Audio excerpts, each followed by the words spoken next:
The France we know today rose from the ashes of Rome, but its birth came not through peace, but through war, invasion, and chaos. By the late 5th century, Roman authority in Gaul had collapsed.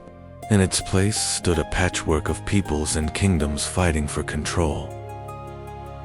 From this chaos, one people would rise above the others, the Franks. And the king who united them would do more than build a new realm. He would lay the foundations of the nation that would become France. In 476 AD, the Western Roman Empire collapsed. Gaul, once protected by Rome for centuries, was suddenly left vulnerable as chaos spread across the land. Germanic peoples such as the Franks, Visigoths, and Burgundians began settling across Gaul. The balance of power was changing forever. Roman law was still remembered, but the empire that enforced it had vanished.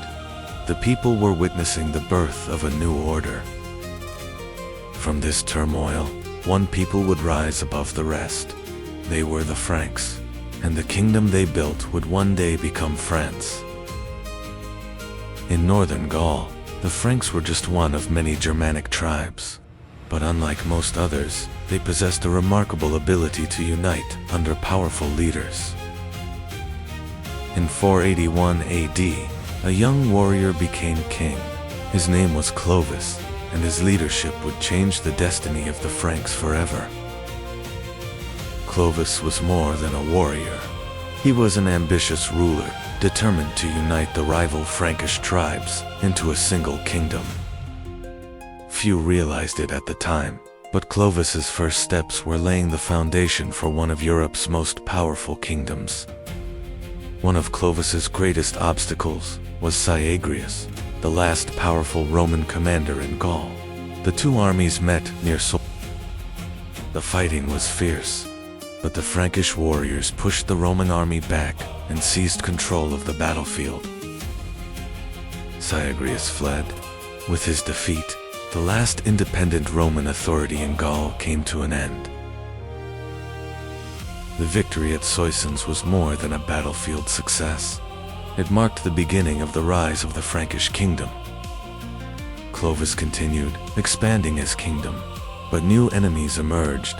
The coming battle against the Alemanni would decide more than territory, it would shape the future. At the most critical moment, Clovis's army began to falter. Defeat seemed only moments away. According to tradition, Clovis prayed to the Christian God. He vowed that if victory came, he would accept baptism. The Franks achieved an unexpected victory. Clovis did not forget his promise. That decision would transform not only his life, but the future of France itself. After his victory, Clovis fulfilled his promise. Around 496 AD, he arrived in Reims to receive Christian baptism. The ceremony, led by Bishop Saint Remigius, became one of the most significant religious events in European history. Following Clovis, thousands of Frankish warriors also embraced Christianity. The kingdom was taking on a new identity. This baptism was more than a king's conversion. It marked the beginning of the Frankish Kingdom's alliance with the Western Church, shaping the future of France for centuries.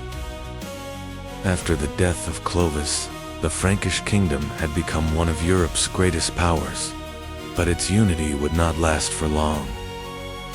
The kingdom was divided among Clovis's sons.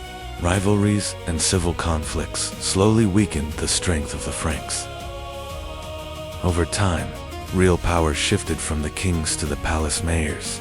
The greatest among them was Charles Martel, a man who would reshape Frankish history. At that very moment, a powerful new threat was advancing from the south. A battle that would shape the future of Europe was about to begin. In 732 AD, the Umayyad armies crossed the Pyrenees and advanced into Frankish territory. Their goal was to continue their conquest deeper into Europe. Leading the Frankish army was Charles Martel. Though outnumbered, He positioned his soldiers in a disciplined defensive formation. After hours of fierce fighting, the Frankish line held firm. The Umayyad army was forced to retreat. The victory at Tours established Charles Martel as the most powerful leader of the Franks. It also paved the way for the rise of a new dynasty. After Charles Martel's death, his son Pepin the Short took full control. With the Pope's support, the Merovingian dynasty ended, and the Carolingian dynasty began. This coronation marked the beginning of a powerful alliance between the Frankish kings and the Church.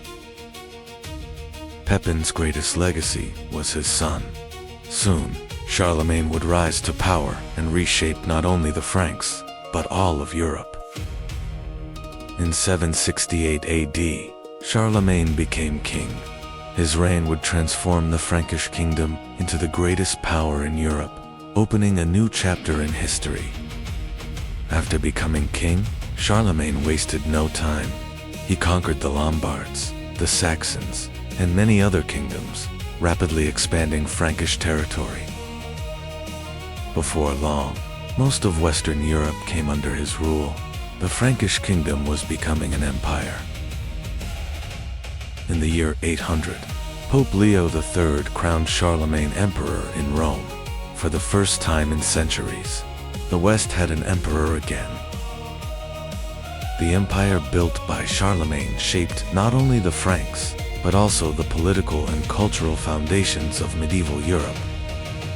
In 814 AD, Charlemagne died, leaving behind one of the greatest empires Europe had ever known.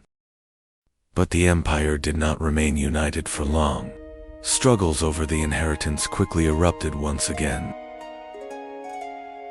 In 843, the Treaty of Verdun divided the empire into 3 kingdoms.